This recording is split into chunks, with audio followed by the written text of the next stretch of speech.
Olá, telespectador do AmazonSat, está no ar mais um programa Literatura em Foco para você, gravado em Manaus, no Hotel Blue Tree Premium Manaus. O hotel nos recebe, a mim e ao nosso convidado, com um gostosíssimo café da manhã. O Hotel Blue Tree oferece também o café da manhã oriental. Você que é oriental pode visitar o hotel, mesmo morando em Manaus, o hotel está aberto ao público. Nosso convidado, procurador de justiça e escritor, Nicolau Libório. Sua obra, lançada em Manaus, Lembranças do Futebol e do Rádio Amazonense. É com ele que você vai conhecer um período importante da história do esporte bretão, especialmente do Rádio Amazonense. Nicolau, os fatos, os atos e os personagens do futebol e do rádio. Você tem se dedicado para o resgate da história do esporte e agora trouxe mais o rádio. Mais um livro. Vamos falar dessa obra, a importância dela e o resgate que ela traz nesse momento. Você fez uma citação sobre os atos, os fatos, os personagens, né? E que eu digo no livro que são ingredientes perfeitos para uma boa história. É uma história de vida, da vida daqueles que se dedicaram ao esporte, que se dedicaram ao futebol, que se dedicaram ao rádio, dedicaram a fazer coisas boas para a nossa cidade.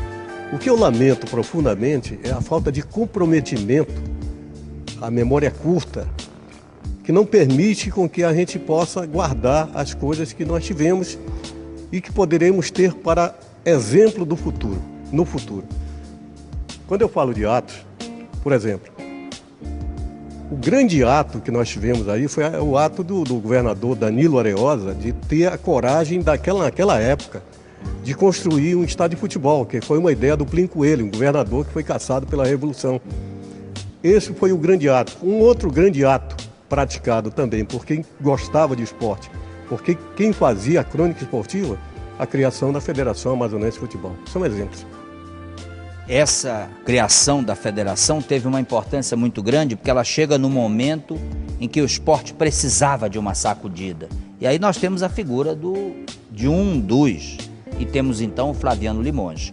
Mas a obra é o resultado dessas recordações. Hoje você, numa atividade diferenciada, quando você começa a recordar o passado, o tempo que você vivenciou no rádio, o que te traz na memória?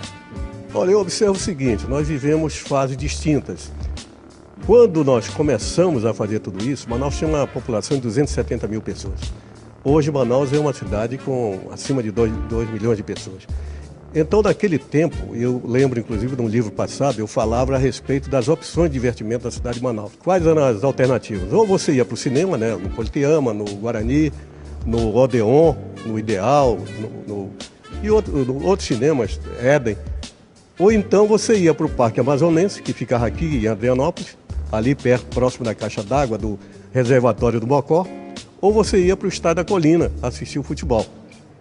Muito bem. Então, quando nós tivemos, naquele período, a vontade de revolucionar o futebol, aconteceu num momento importante da história, inclusive do Brasil. O que tinha acontecido? Em 64 veio a Revolução. Então a cidade, naquele momento, Manaus não viveu a efervescência desse fato histórico, mas teve reflexo aqui. Aqui, então, procurou-se fazer o quê? Houve um episódio, inclusive, uma briga, aquelas brigas que sempre acontecem. A crônica esportiva brigou com o presidente da FADA, que era a Federação Amazonense de Esporte Atlético. E com isso, a crônica esportiva, que era muito forte, apesar da cidade pequena, a crônica esportiva, locutores esportivos, redatores de jornais resolveram fazer o seguinte: daqui para frente, ninguém divulga mais o futebol patrocinado pela FADA.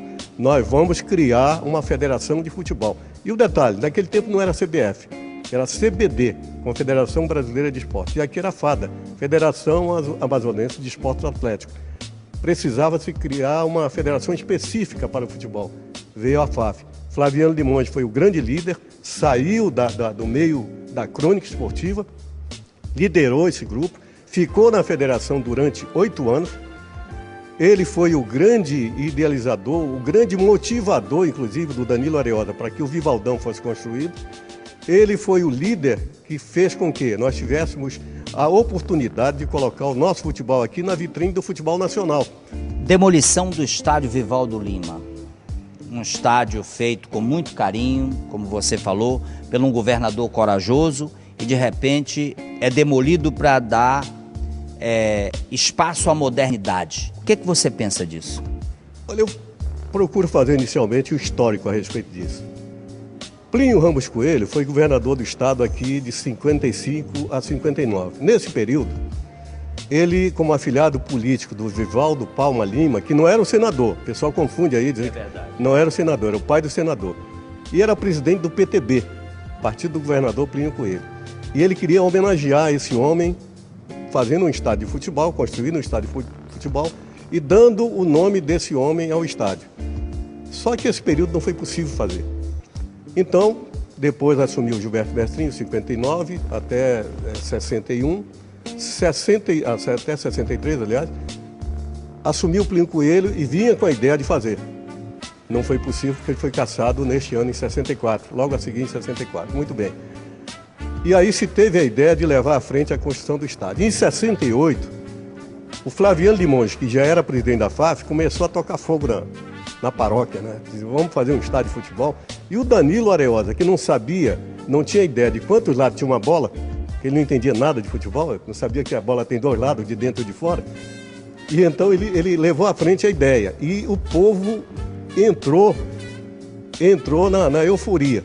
É só fazer uma pausa e peço licença de você e de você, telespectador, para um pequeno intervalo e nós vamos voltar falando de Vivaldo Lima. Mas eu quero lembrar para você o Guaraná Regente Zero. Guaraná Regente Zero é Guaraná do Amazonas e é zero. Você pode tomar sem problemas. Eu volto em seguida, me aguarde. Olá, telespectador do Amazonsat. Nós estamos no Tropical Hotel.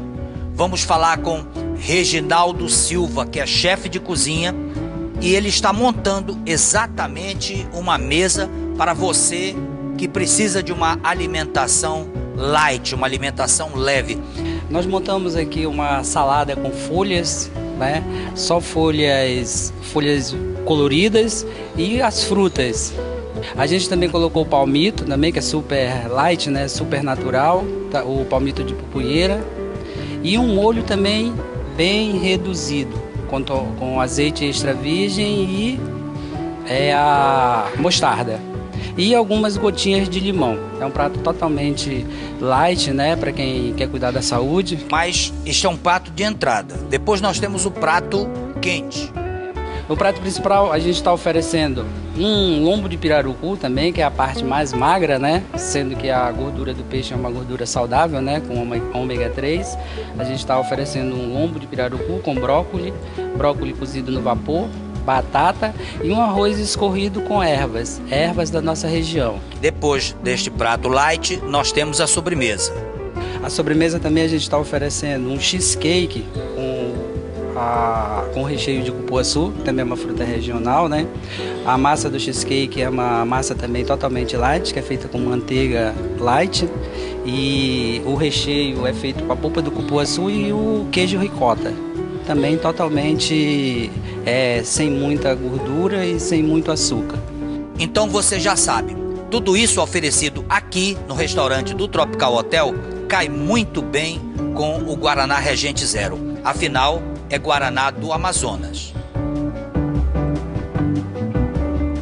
Esta é uma dica do programa Literatura em Foco para você, telespectador do Amazonsat.